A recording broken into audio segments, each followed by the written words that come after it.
کافی میں نے دیکھا کانٹینٹ کے اندر کچھ سیاسی بھی تھا, کچھ اور بھی تھا, لیکن ہماری فرسٹ پرائورٹی پاکستان ہے. اگر پاکستان ہے تو ہم سیاست کر سکتے ہیں, اگر پاکستان ہے تو ہم کچھ اور کر سکتے ہیں. تو ہم سب کی ریڈ لائن پاکستان ہے. جب ہم پاکستان کے لیے کام کریں گے تو آٹومیٹکلی ساری چیزیں بہتر ہو جائیں گی. اگر ہم اپنے لیے کام کریں گے, سیاست اپنے لیے کریں گے, تو کل کو اگر پاکستان ہی اللہ نہ کرے میرے منہ میں خاک نہیں رہا, تو پھر ہم کہاں اسٹینڈ کرتے ہیں. دشمن کی جو نظریں ہیں وہ بالکل ہمارے اوپر ہیں, اور آپ کے سامنے سچویشن جو آج کل چل رہی ہے بلوچستان میں, اس کے علاوہ KPK میں, تو دشمن کتنا زیادہ انوالو ہو چکا ہے کہ وہ کسی نہ کسی طریقے سے ہمارے لوگوں کو ڈیمیج کر رہا ہے. تو ہمیں پاک فوج کے ساتھ کھڑا ہو کر پاکستان کو نمبر 1 پرائورٹی دے کر پاکستان کی سلامتی کے لیے کام کرنا چاہیے. اچھا فہد بھائی, کیا یہ پبلک اسپیکنگ اور اس طرح اسپیچ کرنا اور اس طرح بولنا, کیا جو پولیٹیکل لیڈرز ہیں ان کو بھی ضروری ہے یہ سیکھنا چاہیے اس طرح بولنا؟ کیا اسمبلی میں ہی کام آتا ہے, یا جو سیاست کا کریئر ہوتا ہے اس میں یہ پبلک اسپیکنگ کام آتی ہے؟ دیکھیں ڈیفینیٹلی پبلک اسپیکنگ کام آتی ہے. میں کیونکہ الیکشن بھی لڑتا ہوں تو مجھے پتہ ہے تقریریں کرنی پڑتی ہیں, اور الحمدللہ میں جب تقریر پہ کھڑا ہوتا ہوں تو کوئی نہ کوئی مجھے اتارتا ہے کہ بس کر دیں, بہت دیر ہو گئی. تو وہ سچویشن دیکھیں, ہمارے بچے ہیں, نوجوان ہیں پاکستان کے, اچھی بات ہے اس طریقے سے آپ اسپیچز دیں, کسی کانٹینٹ کے اوپر پھر اپنی رائے دیں. اور میں کہتا ہوں کہ کیونکہ اسی طریقے سے ہر کسی کا سیاست کرنا حق ہے, اور ہر کسی کا اپنا ایک مائنڈ سیٹ ہوتا ہے کہ وہ کس پارٹی کے ساتھ اس کی بس اپنی لکھی ہوئی تقریر کریں, کسی سے. جی شہباز بھائی کریٹکس کی طرف آئیں گے. جی تو آج فنالے ہے تو سارے مقررین ظاہر ہے بہت اچھا بولنے والے ہیں, اور چاروں نے اپنے طور پر اچھا کنٹینٹ پیش کرنے کی کوشش بھی کی. کچھ غلطیاں ہیں جو میں چاہوں گا کہ ضرور بتائیں. جس طرح آپ مخاطب ہوئے کہ عالی وقار, دیکھیں کس کو کہہ رہے ہیں آپ. میں کسی کو کہوں عزت ماپ, لیکن کس سے مخاطب ہوں تو صدر عالی وقار کہیں اس کو تو زیادہ بیٹر ہے. اور اس کے ساتھ ساتھ ایک لفظ کہا گیا کہ گفتار دل برانہ, گفتار دل برانہ کہا گیا, کردار قاہرانہ, کردار قاہرانہ, شاید اس کو اس طرح پڑھیں تو زیادہ بیٹر ہے. اور جس طرح کہا گیا حب وطن کی بات کی گئی تو کہا گیا کہ ہم 2017 کی چیمپئنز ٹرافی جیتے. تو دیکھیں سارے ملک حب وطن ہیں, اور سب کھلاڑی جو ہیں وہ حب وطن ہیں. کہیں ہارنا ان کا کبھی بھی اس چیز کا ثبوت نہیں ہے کہ وہ اپنے ملک کے ساتھ محبت نہیں کرتے. تو یہ چیز مجھے نہیں لگتا کہ حب وطن میں آتی ہے کہ اگر ہم کوئی ورلڈ کپ جیت جائیں تو اس چیز کو ہم نے ٹھیک کرنا ہے کہ جو چیزیں حب وطن میں آتی ہیں ان کو ہی ہم کوٹ کریں. سحر اور سحر کا فرق ہم نے ضرور جو ہے مانیٹر کرنا ہے اور اس کو دیکھنا ہے. ایک کی میننگ جو ہے وہ جادو ہو جاتی ہے, دوسرا جو آپ کہنا چاہ رہی تھی. ساتھ ساتھ کہا گیا پرخچے, پرخچے نہیں ہوتا پرخچے ہوتا ہے, تو اس کو بھی آپ ٹھیک کریں. باقی میری طرف سے اتنا ہی ہے. باقی پرخچے ہوتا ہے مجھے لگتا ہے. یہ آگے بتائیں گے کیا شہباز ٹھیک کہہ رہے ہیں. جی طلا. بسم اللہ الرحمن الرحیم. سب سے پہلی بات تو یہ ہے کہ آپ تمام چاروں مقررین کو مبارکباد کہ آپ فائنل میں آئے, اور میں بہت شکریہ ادا کروں گا آغا بھائی کا کہ انہوں نے اپنے سیگمنٹ میں, اپنے ٹرانسمیشن میں اس سیگمنٹ کو رکھا. دانیال بھائی اور ان کی پوری ٹیم مبارکباد کی مستحق ہے الحمدللہ کہ یہ کامیابی کا سفر طے ہوا. میں بنیادی بات یہ کرنا چاہوں گا کہ پبلک اسپیکنگ جو ہے, قرآن کریم میں اللہ تعالیٰ نے فرمایا علمہ البیان, ٹھیک ہے, ہم نے تمہیں بولنا سکھایا. جب انسان کی بات ہوتی ہے اس کی پہلی صفت جو ہے بولنا.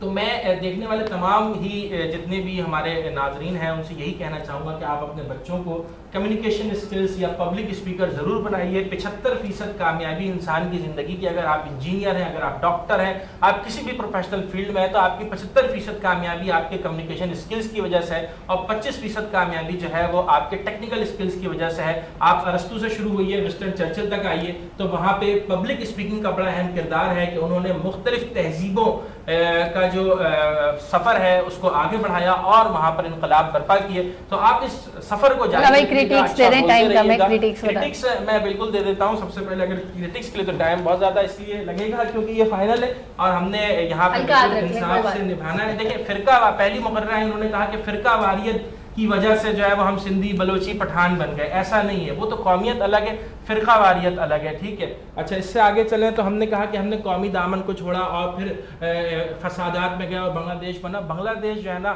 یہاں پہ فسادات جو ہوئے تھے اس میں ظلم کی وجہ سے بنا تھا. اس میں نہ سندھی مہاجر پھٹا تھا, نہ بنگالی بلوچی پھٹا تھا, ایسا نہیں تھا.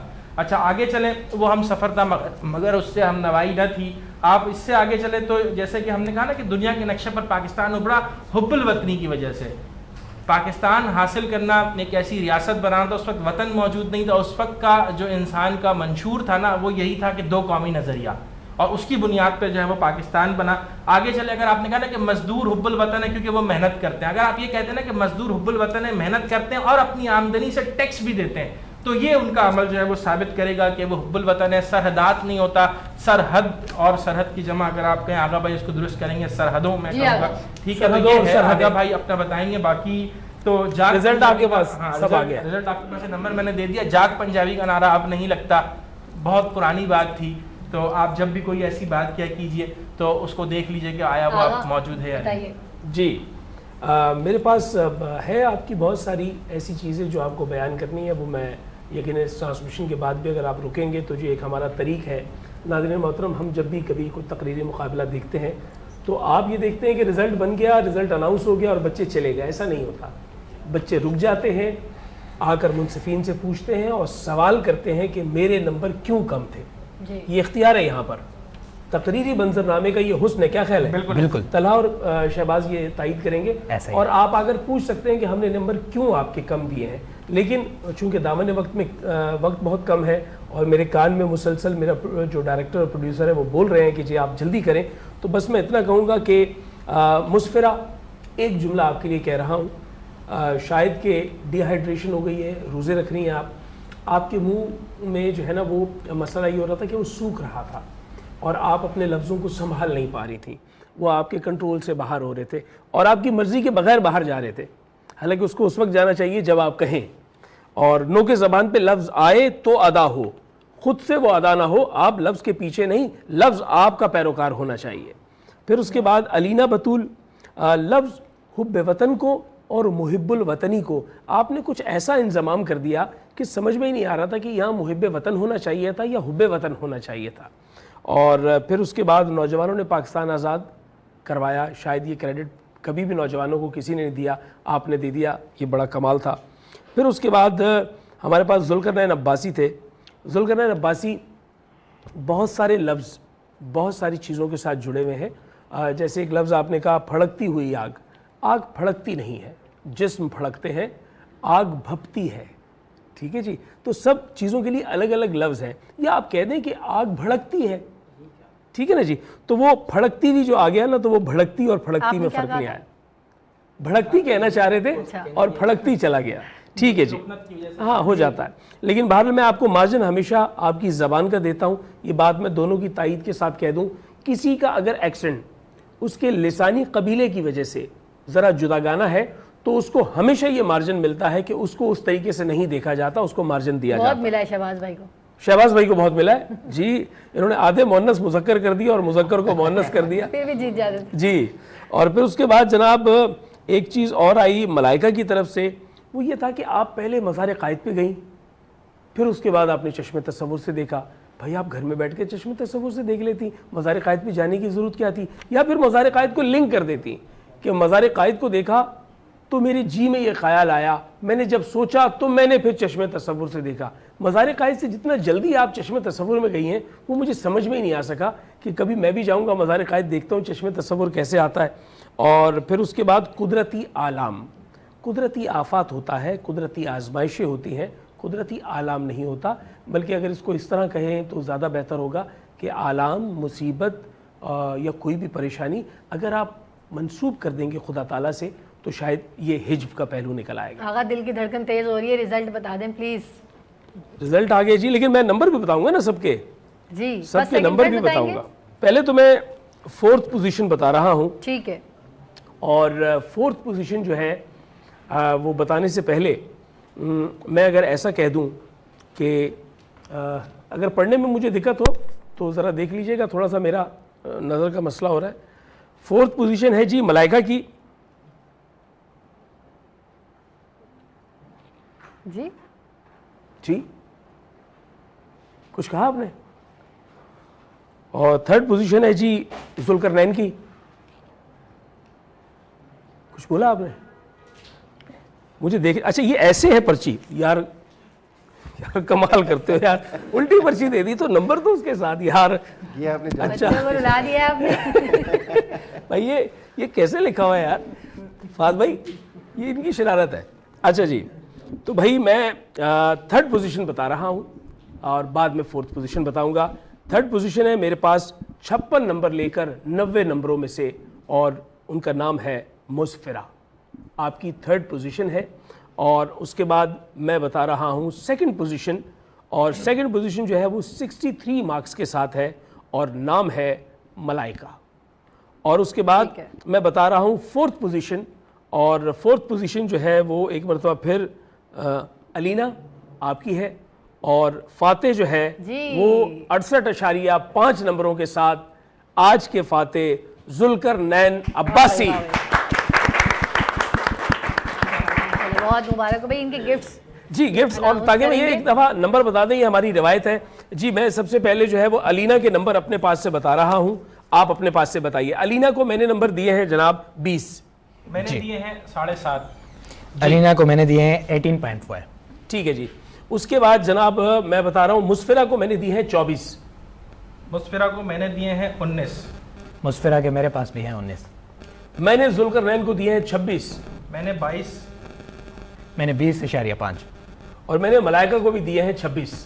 میں نے 17. میں نے ملائکہ کو دیے ہیں 20. ویسے آج آقا نے دل کھلا رکھا ہے, سب کو میں نے دل کھلا رکھا ہے جی. آپ دونوں نے کنجوسی کی. میں چھوٹی سی اناؤنسمنٹ یہ کرنا چاہوں گا, یہ بچے انویسٹمنٹ کرتے ہیں اور کتابیں پڑھتے ہیں, بہت محنت کرتے ہیں. آپ کی طرف سے ماشاءاللہ بہت سارے انعامات ہیں, لیکن میں ذاتی حیثیت پہ ان چاروں مقررین کے لیے جو پہلے نمبر پہ ہیں ان کے لیے 10,000 کیش پرائز, اور باقی تینوں مقررین کے لیے جو ہے وہ 5,000 کیش پرائز کا. کیا بات ہے جی. 10,000 روپے 10,000 روپے دیے جا رہے ہیں ایک منصف انجینئر طلحہ عالم کی جانب سے جیتنے والے کو. اور واضح کر دوں باقی تینوں جو مقرر ہیں ان کے لیے 5,000 روپے, یعنی کل ملا کر یہ 25,000 روپے کی رقم ہو گئی. ٹھیک ہے جی, طے پا گیا. اور پھر اس کے بعد جو ہے اب میں چاہوں گا کہ ایک اعلان میں صاحب صدر کی جانب سے بھی کر دوں. وہ یہ ہے کہ جو اعلان انہوں نے کیا ہے وہی اعلان ریپیٹ کر رہے ہیں آج کے صاحب صدر آپ کے لیے. بہت سی تالیاں. یعنی 10,000 روپے آپ کے لیے اور 5,000 روپے کا آپ تینوں کے لیے انعام. اچھا, ساتھ ہی پھر میں چاہوں گا کہ ہمارے جو موجود ہیں شہباز بھائی آپ کو بہت ساری داد, اور آپ کے لیے ایک عیدی کا تحفہ ہے میری جانب سے, اور انجینئر طلحہ عالم آپ کے لیے بھی عیدی کا تحفہ ہے, کیونکہ یہ ہمارے وہ مقرر ہیں جو ہمیشہ ہمارے ساتھ رہے. اور پیچھے سے مجھے آواز آ رہی ہے پینل پہ پہنچ گیا دانیال کے لیے, اور حشام اور کاشف کے لیے بھی عیدی ہے. میں سب سے چھوٹی ہوئی, آپ میری عیدی کا ہے. ہاں آپ کی بھی عیدی مل جائے گی جی. اور میں آپ کی اجازت سے اس تصویر کو, حرکت کرتی ہوئی تصویر کو مزید خوبصورت بناؤں گا. اور ہمارے ساتھ جو ہے وہ اس ادارے کے ڈائریکٹر, اور ڈائریکٹر جب ہم کہتے ہیں تو شو کے ڈائریکٹر عالیہ عباس ہیں, لیکن اوور آل اس پورے ادارے کی وینس انٹرٹینمنٹ ہو چاہے کہ وینس HD ہو, یہ جو گروپ آف چینلز ہے اس کے ڈائریکٹر ہیں. اور جو ہمارے چیئرمین ہیں مجید آدم صاحب, ان کے صاحبزادے ہیں.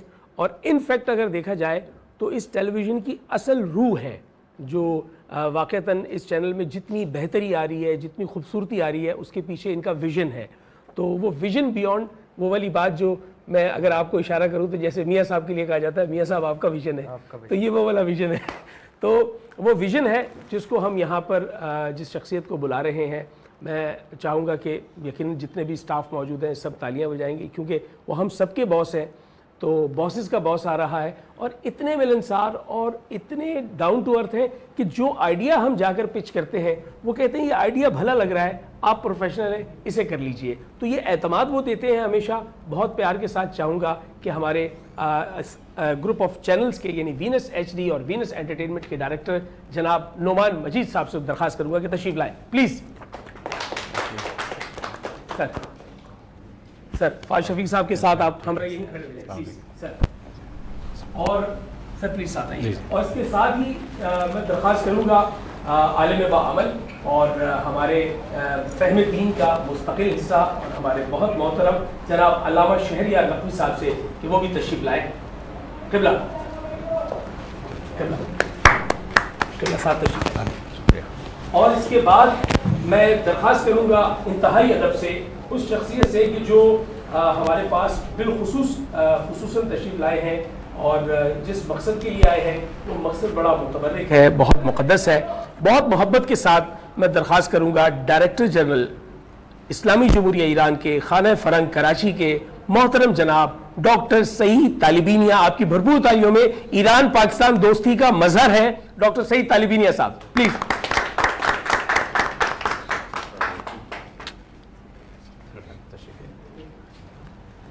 اور اب یہ جو پکچر ہے آپ کے ساتھ اس طرح خوبصورت بن رہی ہے کہ یہ ایک ایک فرد جو یہاں موجود ہے وہ پریز کر رہا ہے, ایکنالج کر رہا ہے ان بچوں کو جو یہاں آ رہے ہیں. تو میں سب سے پہلے تھرڈ پوزیشن کے لیے جو ہمارے ساتھ نام ہے میں چاہوں گا کہ وہ یہاں تشریف لائیں.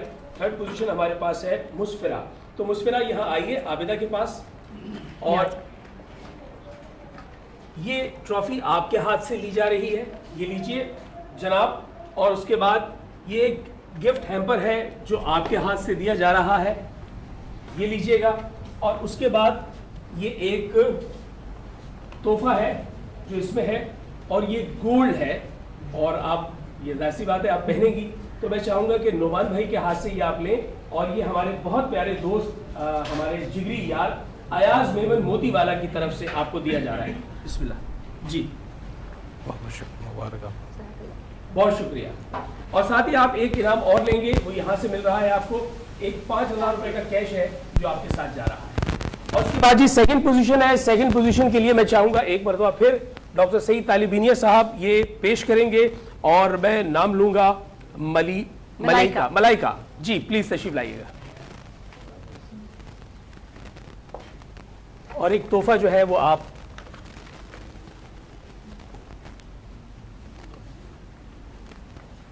غلط تو نہیں جا رہا, میں چیک کر رہا ہوں سر,